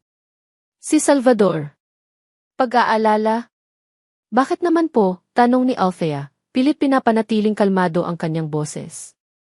Ang report po ay nagsasabing kayo daw po ay isang single mother na nahihirapang itaguyod ang 5 anak, sabi ni Igres Gatchalian, ang mga mata ay nakatutok kay Althea. Bago pa man makasagot si Althea, sumingit na si Marco. Umupo ito sa tabi ni Althea, ipinatong ang kanyang braso sa likod ng upuan nito. Isang perpektong larawan ng isang pamilya. Nagkakamali po yata ang inyong report, ma'am, sabi ni Marco, ang boses ay magalang ngunit matatag. Hindi single mother ang asawa ko. Nandito ako. Aaminin ko, dahil sa trabaho ko bilang pulis, madalas wala. Pero hindi ko pinapabayaan ang aking pamilya. Tumingin si Igres Gatchalian mula kay Marco papunta kay Althea. So, dito po kayo nakatira, Major. Siyempre naman, mabilis na sagot ni Marco. Saan pa ba ako titira kundi sa tabi ng mag-iina ko? Isang kasinungalingan. Isang matapang na kasinungalingan na sinasabi ng walang pag-aalinlangan. Napatingin si Althea kay Marco at sa isang saglit, nakita niya ang lalaking kayang harapin ang lahat. Ang interview ay nagpatuloy sa loob ng halos 1 oras. Ang mga tanong ay personal at nakakainsulto, lahat ay naglalayong palabasin na si Althea ay isang pabayang ina.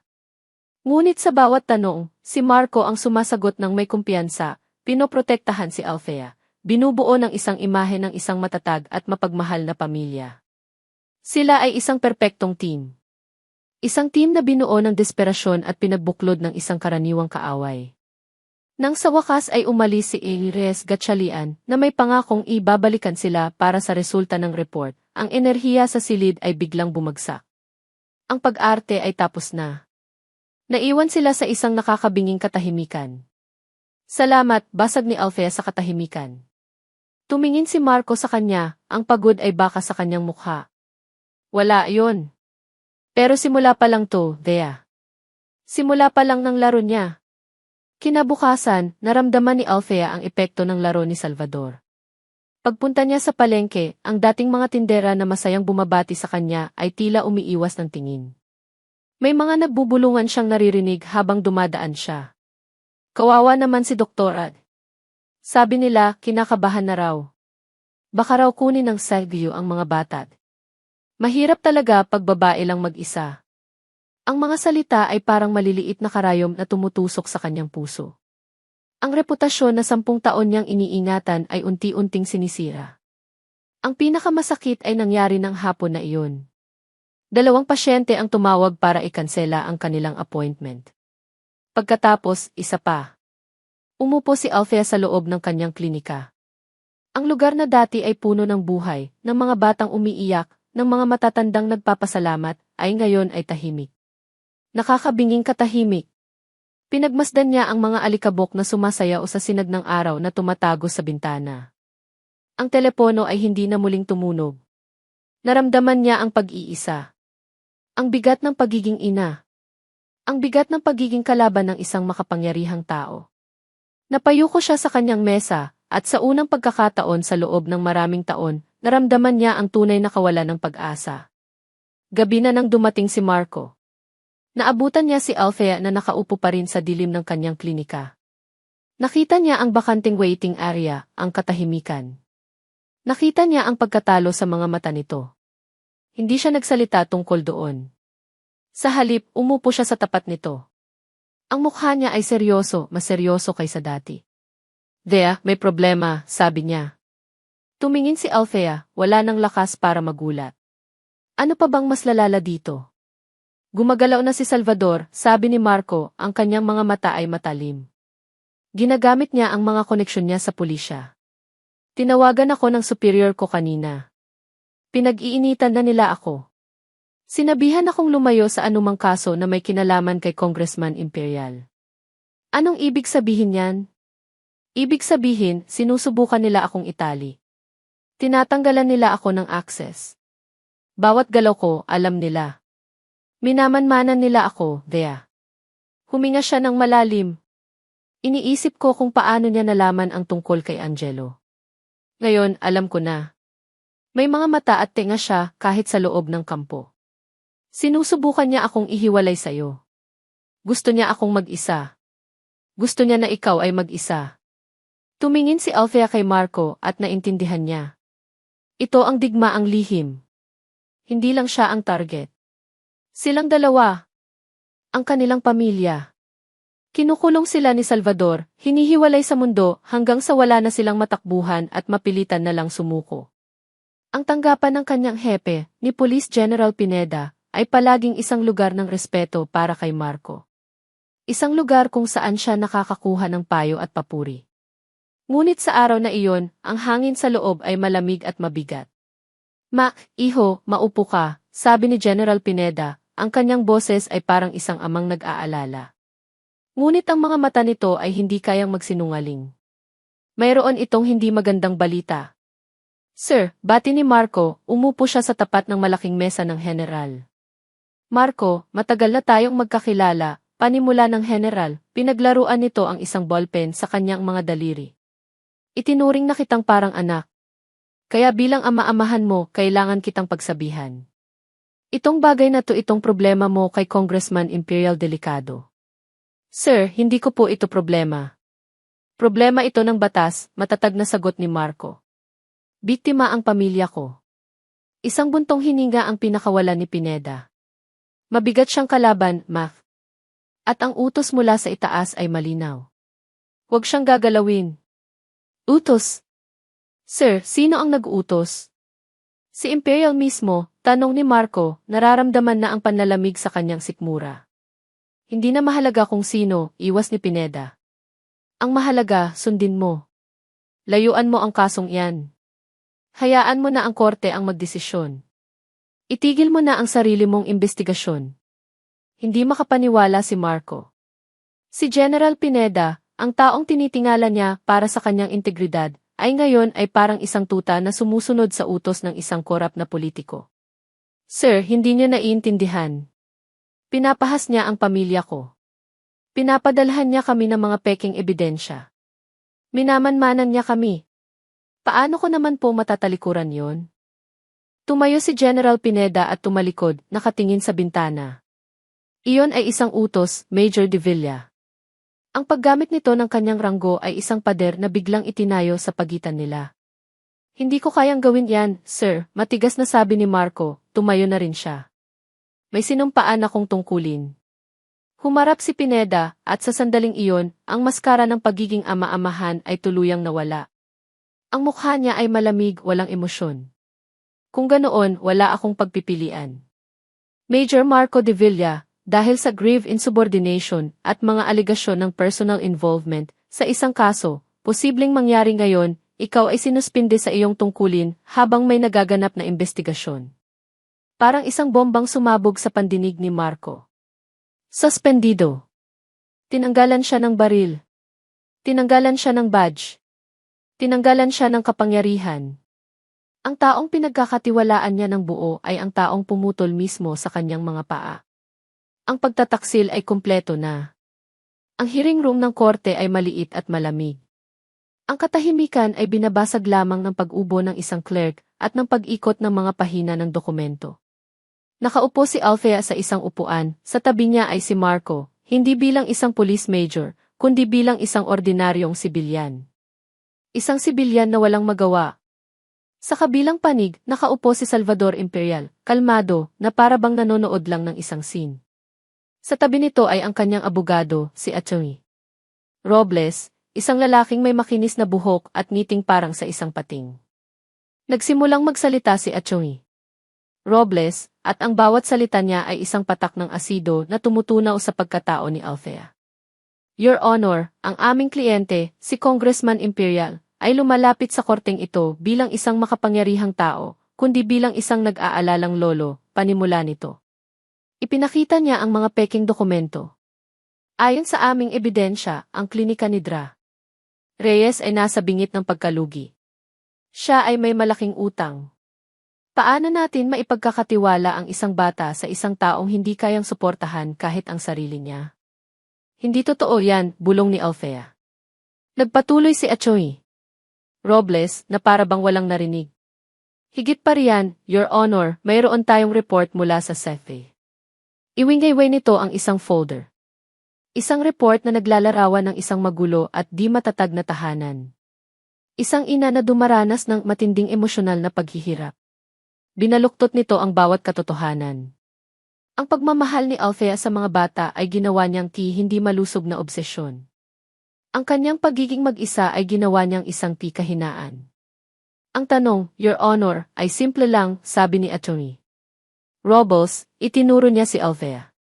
Ipagkakatiwala ba natin ang kinabukasan ng batang si Angelo sa isang babaeng desperada at hindi matatag o sa isang kagalang-galang na lolo na handang ibigay ang lahat para sa kanyang nag-iisang apo?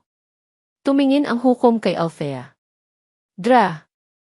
Reyes, mayroon po ba kayong gustong sabihin? Nanginginig na tumayo si Althea.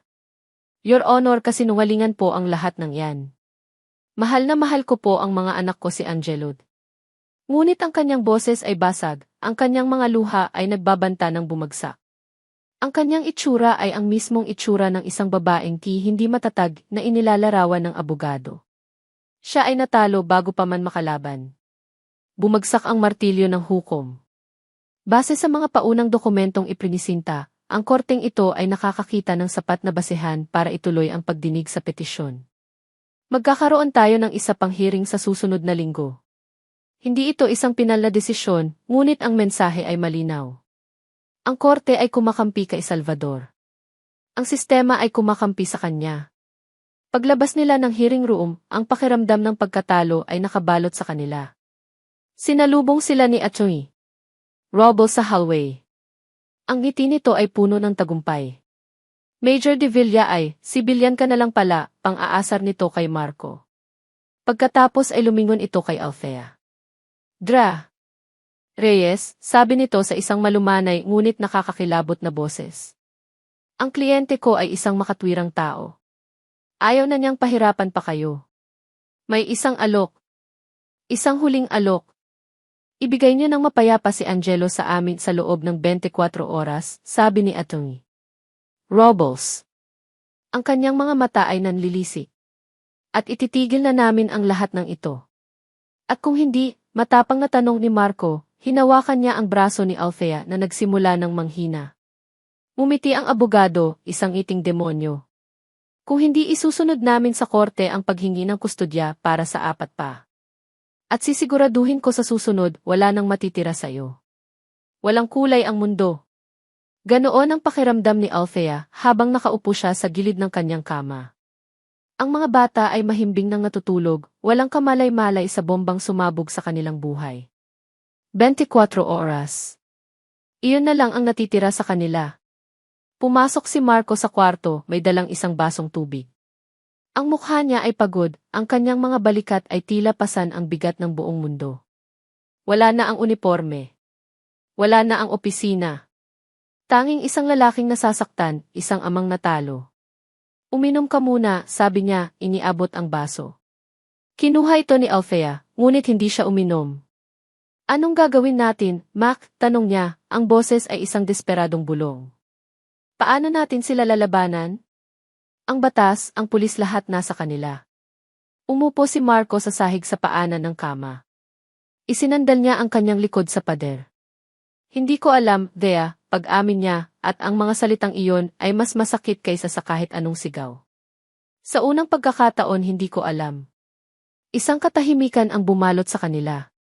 Isang katahimikan ng pagkatalo. Napayuko si Althea, hinayaan ang mga luha na muling dumaloy.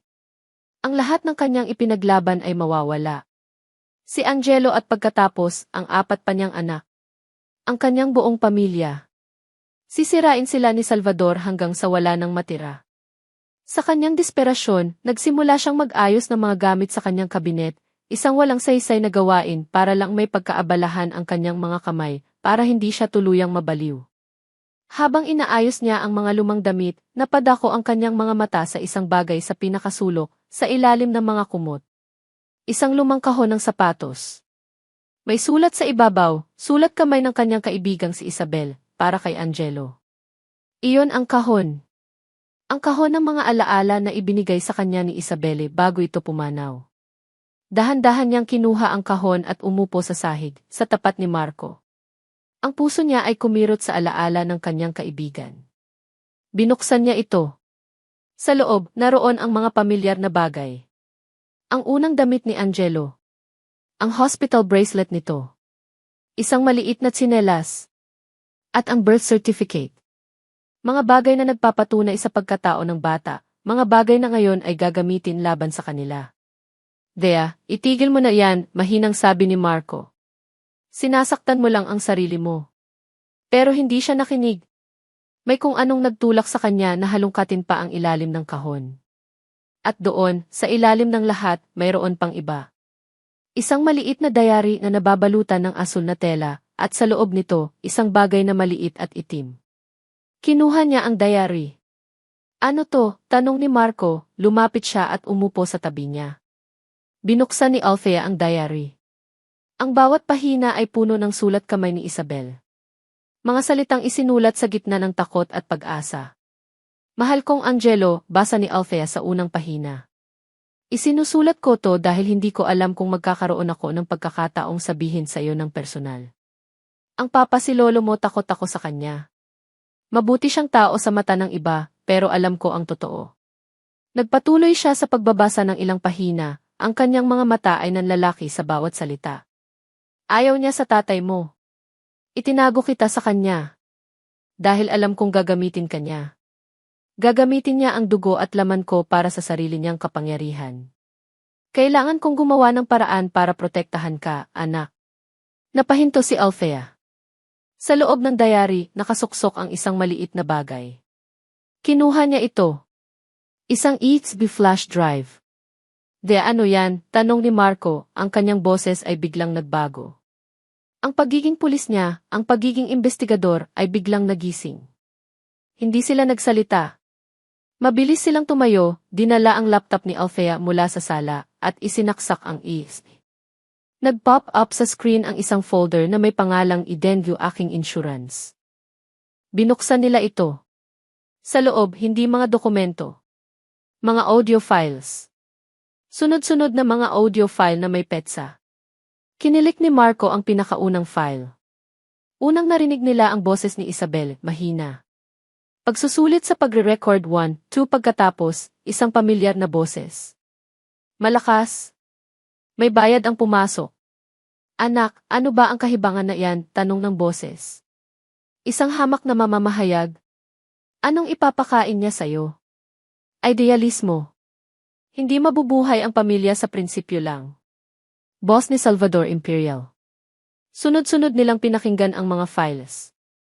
Bawat isa ay isang lihim na recording ng pag-uusap ni na Isabel at Salvador. Ang mga pagtatalo nila tungkol sa kasintahan ni Isabel. Ang mga banta ni Salvador. Ang kanyang mga pag-amin sa mga iligal niyang gawain. Walang makakatalo sa akin, Isabel. Hawak ko ang mga huwes, hawak ko ang mga pulis. Isang tawag ko lang, mawawala na parang bula ang lalaking yan. At pagkatapos, ang huling-huling audio file. Ang pinakamasakit sa lahat. Ang boses ni Isabel ay nanginginig, umiiyak. Papa, buntis ako. Isang mahabang katahimikan. Pagkatapos, ang malamig at walang kaluluwang boses ni Salvador. Kung ganoon, wala na tayong pag-usapan. Aalagaan kita. Pagkapanganak mo, ibibigay mo sa akin ang bata. Palalakihin ko siya bilang isang imperial. Isang tagapagmana. At ang ama niya hindi na niya kailangang malaman.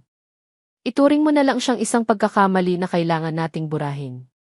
Napatakip ng bibig si Althea. Ang kanyang kaibigan ang sinapit nito. Napatingin siya kay Marco. Ang mga mata ni Marco ay hindi na puno ng pagkatalo. Ang mga ito ay nag-aapoy. Isang apoy ng galit, ng determinasyon at ng pag-asa. Hindi ito basta ebidensya. Ito ang bala. Ito ang bomba na sasabog sa mukha ni Salvador. Ito ang kanilang huling alas. Thea, sabi ni Marco, ang kanyang boses ay matatag. Hinawakan niya ang kamay ni Althea ng mahigpit. Manalo tayo. Sa sandaling iyon, tumunog ang cellphone ni Althea. Isang hindi rehistradong numero. Alam na niya kung sino iyon. Ang 24 oras niya ay malapit nang matapos. Sinagot niya ang tawag at inilagay sa speakerphone. Dra. Reyes, sabi ng mayabang na boses ni Salvador. Oras na. Ano ang desisyon mo? Ang mapapayag na pagsuko o ang tuluyang pagkasira? Tumingin si Althea kay Marco. Tumango si Marco sa kanya, isang ngiti ng isang mandirigma ang nasa labi nito. Kinuha ni Althea ang lahat ng kanyang lakas, ang lahat ng kanyang galit para sa kaibigan, ang lahat ng kanyang pagmamahal para sa mga anak. Huminga siya ng malalim at sa isang tinig na kalmado, matatag at puno ng bakal, sumagot siya. Nagkakamali ka, Congressman. Isang sandaling katahimikan ang sumunod sa kabilang linya. Magkita tayo sa korte. Ang korte ay parang isang arena. Sa isang panig, si Congressman Salvador Imperial, nakaupo ng may kumpiyansa, ang kanyang abogadong si Atty. Nakangiti si Robles sa tabi niya na parabang tapos na ang laban. Sa likod nila, naroon ang mga matang mapanghusga ng publiko at ng media na naakit sa eskandalo. Sa kabilang panig, sina Marco at Althea. Hindi sila nag-iisa. Sa tabi nila ay isang batang abogado mula sa Public Attorney's Office, si Atty. David, na kahit nanginginig ang mga kamay ay buo ang loob na tumulong matapos marinig ang mga audio recording. Ang hangin ay mabigat. Ang bawat segundo ay tila isang oras. Nagsimula si Atty. Robles sa kanyang pangwakas na argumento. Inulit niya ang lahat ng kasinungalingan. Ang pagkalugit ni Althea. Ang kanyang hindi matatag na emosyon. Ang mas mabuting kinabukasan na maibibigay ni Salvador. Ang kanyang boses ay umaalingaw-ngaw, puno ng huwad na pakikiramay. Your Honor, pagtatapos niya, ang hinihiling lang po namin ay kung ano ang pinakamabuti para sa bata.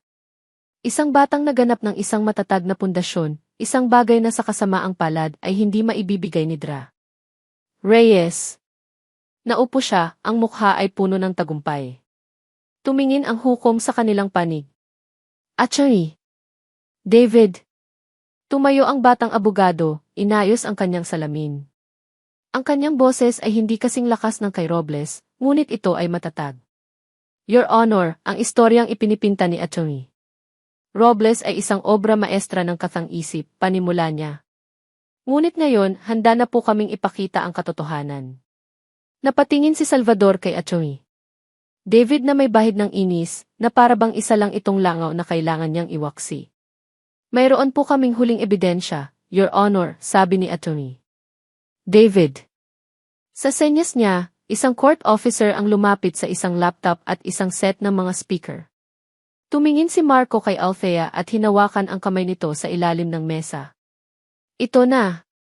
Ang ebidensyang ito ay isang koleksyon ng mga personal na audio recording ng yumaong si Isabel Imperial, ang ina ng batang si Angelo, pagpapatuloy ni Atty. David. Sa pagbanggit ng pangalan ng kanyang anak, ang mukha ni Salvador ay nagbago. Ang kanyang kumpiyansa ay nagkaroon ng maliit na lamat. Tutol, Your Honor, mabilis na sabi ni Atty. Robles. Hearsay. Hindi po natin mabe-verify ang pinanggalingan ng mga recording na iyan. Your Honor, ganti ni Atty. David, ang mga recording na ito ay bahagi ng isang personal na tala-arawan, isang bagay na malinaw na sakop ng Dying Declaration Exception. At handa po si Dra. Reyes, ang pinakamatalik na kaibigan ng namatay, na tumestigo sa pagiging tunay ng boses na maririnig. Pinag-isipan ito ng hukom. Na-overruled ang objection. Pakinggan natin. Bumagsak ang martilyo. Ang unang audio file ay pinatugtog. Ang boses ni Isabelle at pagkatapos, ang malakas na boses ni Salvador. Sa simula, ang mukha ni Salvador ay kalmado pa. Ngunit habang tumatagal ang mga recording, habang ang kanyang mga pagbabanta, ang kanyang pag-amin sa mga iligal na gawain, at ang kanyang pagsubaybay sa buhay ng sariling anak ay isinagawa sa buong korte, ang kanyang mukha ay nagsimulang magbago. Ang kulay nito ay unti-unting nawala. Ang kanyang mga kamay, na kanina ay kalmadong nakapatong sa mesa, ay nagsimula ng kumuyom. Si Atty. Si Robles ay hindi na makatingin sa kanya, abala sa pagpunas ng pawis sa kanyang noo. Pagkatapos, ang huling recording. Ang pag-amin ni Isabel na siya ay buntis, at ang malamig na sagot ni Salvador na kukunin niya ang bata para maging tagapagmana. Nang matapos ang huling salita, isang nakabibinging katahimikan ang bumalot sa buong korte. Ang mga miyembro ng media ay nagmamadaling mag-type sa kanilang mga cellphone. Ang mga dating tagahanga ni Salvador ay nakatingin sa kanya nang may pagkasuklam. Ang hari ay hubad na. Sa gitna ng kaguluhan, isang tao ang biglang tumayo mula sa likuran. Si Police General Pineda. Naglakad siya papunta sa harap, ang kanyang mukha ay namumutla ngunit determinado. Your Honor, kung maaari po. Nagulat ang lahat, lalo na si Salvador, na napatingin sa kanyang dating kasabwat na maihalong pagtataka at galit. Ako po ay handang tumestigo, sabi ni General Pineda, nakatingin ng diretsyo sa hukom, na ako po ay personal na inutusan ni Congressman Imperial na gamitin ang aking posisyon para ipitin si Major De Villa at pigilan ang anumang investigasyon laban sa kanya. Handa po akong harapin ang anumang kaso na isasampa laban sa akin. Iyon na ang huling pako sa kabaong. Nagsimulang magkagulo. Ang mga flash ng kamera ay sunod-sunod. Tumayo si Salvador, ang kanyang mukha ay isang maskara ng galit at pagkagapi. Tumingin siya kay Marco at Althea, ang kanyang mga mata ay nag-aapoy. Hindi pa tayo tapos, sigaw niya, habang ang mga pulis ng korte ay nagsimulang lumapit sa kanya. Congressman Salvador Imperial, sabi ng hukom, ang kanyang boses ay malakas at malinaw, dahil sa mga seryosong ebidensya ng obstruction of justice, grave coercion, at posibleng iba pang mga krimen. Inuutusan ng korteng ito ang iyong agarang pag-aresto. Dinaluhan ng mga pulis si Salvador. Habang sinusubukan nitong manlaban, ang kanyang dignidad at kapangyarihan ay nawala na parang bula. Habang dinadala siya palabas ng korte, huli siyang lumingon. Hindi kay Marco. Hindi kay Althea. Ang mga mata niya ay napako kay Angelo, na kanina patahimik na nakaupo sa likod kasama ang isang kaibigan ni Althea. Sa isang saglit, ang galit sa mga mata ni Salvador ay nawala at napalitan ng isang bagay na mas komplikado. Isang sakit. Isang pagsisisi. Isang huling sulyap sa apo na hindi niya kailanman makakasama. Then, nawala na siya sa paningin. Tapos na ang laban. Humawak ng mahigpit si Althea sa kamay ni Marco, at sa unang pagkakataon sa loob ng napakatagal na panahon, huminga siya ng maluwag. Katahimikan. Iyon ang unang napansin ni Althea. Isang katahimikan hindi nakakabingi, hindi mabigat. Isang katahimikang payapa. Ilang linggo na ang nakalipas mula ng araw ng paghukom. Ang balita tungkol sa pag-aresto kay Congressman Imperial ay kumalat na parang apoy sa buong bansa. Ang San Felipe ay unti-unti nang bumabalik sa dati nitong payapang buhay, at ang klinika ni Althea ay unti-unti na ring nagkakabuhay muli. Ang mga dating pasyente ay nagbabalikan, dala ang mga ngiti ng paghingi ng tawad at suporta. Nang gabing iyon, ang hapagkainan nila ay puno ng tawanan sa unang pagkakataon sa loob ng napakatagal na panahon. Ang limang bata, si Angelo, ang kambal, si Leo, at si Pia, ay masayang nagkukwento tungkol sa kanilang araw sa eskwela. Nakaupo si Althea sa kabisera, at sa tapat niya, nakaupo si Marco. Hindi na bilang isang bisita, kundi bilang bahagi ng pamilya. Naibalik na sa kanya ang kanyang ranggo at posisyon matapos mapatunayang biktima lang siya ng sitwasyon, ngunit mas pinipili niyang umuwi ng maaga ngayon. Mama Dea, si Papa mas po, tinulungan ako sa math kanina, masayang sabi ni Leo. Ako rin po. Nagpaturo ako mag-drawing ng police car, sabat naman ni Sofia. Napangiti si Althea habang pinagmamasdan sila. Pinagmamasdan niya si Marco na matyagang sumasagot sa bawat tanong na nakikipagbiruan sa mga bata. Isang perpektong larawan ng isang ama. Ang larawang matagal na niyang pinangarap at matagal na ring isinuko. Nang matapos ang hapunan at mahimbing nang natutulog ang mga bata, naupo sila ni Marco sa maliit na beranda sa labas. Ang hangin ay malamig at ang tanging ilaw ay mula sa buwan at sa mga bituin. Matagal silang hindi nagsasalita, kapwa pinakikiramdaman ang bagong kapayapaan sa pagitan nila. Salamat, Mac, basag ni Althea sa katahimikan.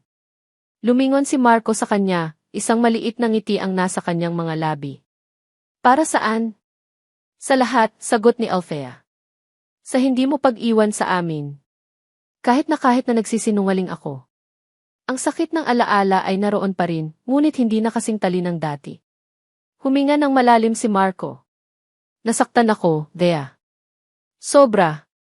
Pero habang tumatagal, mas naiintindihan ko kung bakit mo ginawa iyon. Ginawa mo iyon para protektahan si Angelo. Dahil ina ka. At yon ang ginagawa ng isang ina. Tumingin siya sa mga mata ni Althea. Pareho lang tayong nagkamali. Pareho tayong may mga desisyong ginawa dahil sa pagmamahal. Siguro, oras na para patawarin natin ang isa't isa. At para patawarin din natin ang sarili natin. Sa mga salitang iyon, naramdaman ni Althea ang huling piraso ng bigat na bumitaw mula sa kanyang puso. Tumango siya, ang mga luha ng pasasalamat ay nagsimulang mamuo sa kanyang mga mata. Tumayo si Marco at lumapit sa kanya. Dahan-dahan, na para bang nag-aalangan, hinawakan nito ang kanyang mga kamay. Ang kanyang mga kamay ay mainit at magaspang, ngunit para kay Althea, ito ang pinakaligtas na lugar sa buong mundo. Dea, sabi ni Marco, ang boses ay seryoso. Nang bumalik ako, ang tanging nasa isip ko ay ang responsibilidad. Ang obligasyon ko bilang ama. Pero habang kasama ko kayo ulit araw-araw, habang nakikita kita kung paano mo sila pinalaki ng mag-isa, habang nararamdaman ko ulit kung ano ang pakiramdam ng isang buong pamilya na realize kung hindi lang ito tungkol sa obligasyon. Kumuha siya ng isang bagay mula sa kanyang bulsa. Hindi ito isang mamahaling kahon. Hindi ito isang kumikinang na diamante. Isa itong simpleng singsing na yari sa silver na may isang maliit na disenyo ng bulaklak ng sampagita. Dahan-dahan siyang lumuhod sa harap ni Althea, sa ilalim ng liwanag ng buwan. Althea Reyes, sabi niya, ang kanyang mga mata ay seryoso ngunit puno ng pagmamahal. Hindi ako magpo-propose dahil kailangan. Hindi dahil ito ang tamang gawin para sa mga bata. Magpo-propose ako dahil mahal kita. Mahal pa rin kita, noon pa man. At gusto kong gugulin ang natitirang bahagi ng buhay ko na pinapatunayan iyan sa iyo araw-araw. Hindi makapagsalita si Althea. Ang kanyang puso ay tila sasabog sa saya. Hindi na ako tatakbo, Dea, patuloy ni Marco, ang kanyang boses ay nanginginig sa emosyon. Dito na ako. Sa tabi ninyo. Pakakasalan mo ba ako? Tumango si Althea, hindi na napigilan ang pagbuhos ng kanyang mga luha. Pabulong niyang sagot. Mac. Isinuot ni Marco ang pagkanta sa kanyang daliri. Tamang-tama ang sukat. Pagkatapos, tumayo siya at sa kauna-unahang pagkakataon sa loob ng 10 taon, niyakap niya si Althea, isang yakap na puno ng pangako, pagpapatawad at isang bagong simula. Ngunit sa gitna ng kanilang kaligayahan, isang maliit na anino ang lumitaw mula sa pinto. Si Angelo, nakatayo, kinukusot ang kanyang mga mata. Mukhang narinig niya ang lahat. Lumapit ito sa kanila, ang kanyang mukha ay puno ng isang tanong na matagal na niyang kinikimkim. Tumingin siya kay Marco, pagkatapos ay kay Althea. Kung hindi po si Papa Math ang tunay kong tatay, tanong ng bata, ang kanyang boses ay inosente ngunit puno ng bigat, at masama po ang lolo ko, sino po ako? Ang tanong ni Angelo ay parang isang matalim na kristal na nakabitin sa hangin. Sino po ako? Napatingin ako kay Marco. Ang masayang sandali ng aming engagement ay biglang nabalot ng isang seryosong katotohanan. Ito ang huling sugat na kailangan naming gamutin. Bumitaw si Marco sa pagkakayakap sa akin at lumuhod sa harap ni Angelo para magkapantay sila. Umupo naman ako sa tabi ng aking panganay at hinawakan ang kamay nito. Angelo, panimula ni Marco, ang kanyang boses ay malumanay at puno ng pag-unawa. Ang tunay mong tatay, mahal na mahal ka ng tunay mong nanay, si Mama Isabel mo. At sigurado ako, kung nasaan man ang tunay mong tatay ngayon, mahal ka rin niya. Tumingin si Marco sa akin, pagkatapos ay binalik ang tingin kay Angelo. Ang dugo, importante yan, anak. Iyon ang nagsasabi kung saan ka nanggaling. Pero hindi lang iyon ang nagsasabi kung sino ka. Hinawakan niya ang balikat ng bata. Ang pagiging pamilya, hindi laging tungkol sa dugo. Minsan, tungkol ito sa pagpili. Tinitigan ko ang mga mata ni Angelo. Nakita ko ang pagkalito ng isang bata na sinusubukang intindihin ang isang mundong napakakomplikado. Kailangan kong sabihin ang mga tamang salita. Pinili ka ng Mama Isabel na ipagkatiwala mo kay Mama Dea, dahil alam niyang si Mama Dea ang mag-aalaga sa iyo ng pinakamabuti sa lahat, sabi ko. At si Mama Dea pinili mong maging anak niya, simula pa noong unang araw. Minahal ka niya bilang tunay na sa kanya. Huminga ako ng malalim. At ako alam kong hindi ako ang tunay mong tatay sa dugo. Pero mula nang makita kita, mula nang makita ko kung gaano ka kabuting kuya sa mga kapatid mo, pinili na rin kita sa puso ko na maging anak ko. Hinawakan ko ang dibdib niya. Hindi mahalaga kung saan ka nanggaling, Angelo. Ang mahalaga, pamilya tayo. At ako ang pinipili mong maging ama. Kung papayag ka, syempre. Isang butil ng luha ang pumatak mula sa mata ni Angelo. Ngunit hindi ito luha ng kalungkutan. Bigla, narinig namin ang mga maliliit na yabag.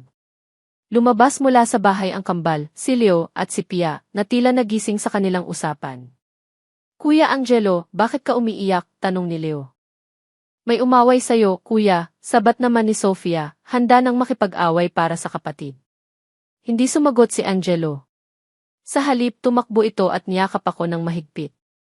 Papa Mac, pabulong niyang sabi sa dibdib ko. Papa ko. Niyakap ko siya pabalik at naramdaman ko ang pagyakap din ni Althea sa aming dalawa. Pagkatapos, isa-isang nagsilapitan ang apat pa naming anak, yumakap sa amin, bumuo ng isang malaking grupo ng pagmamahalan sa ilalim ng liwanag ng buwan. Sa sandaling iyon, alam kong buo na kami. Isang pamilyang hindi perpekto, binuo ng mga piraso ng sakit at pagtataksil, ngunit pinagdugtong-dugtong ng pagpapatawad at pagpili. Ang aming kasal ay hindi ginanap sa isang malaking simbahan. Ginanap ito sa aming bakuran, sa parehong lugar kung saan nagsimula ang lahat ng gulo. Ang mga bisita ay ang mga taong tunay na nagmamahal sa amin, ang aming mga kapitbahay, ang mga tapat na pasyente, at si Atty. David. Ang mga bulaklak ay mga sampagita at gumamela na pinitas mula sa aming hardin.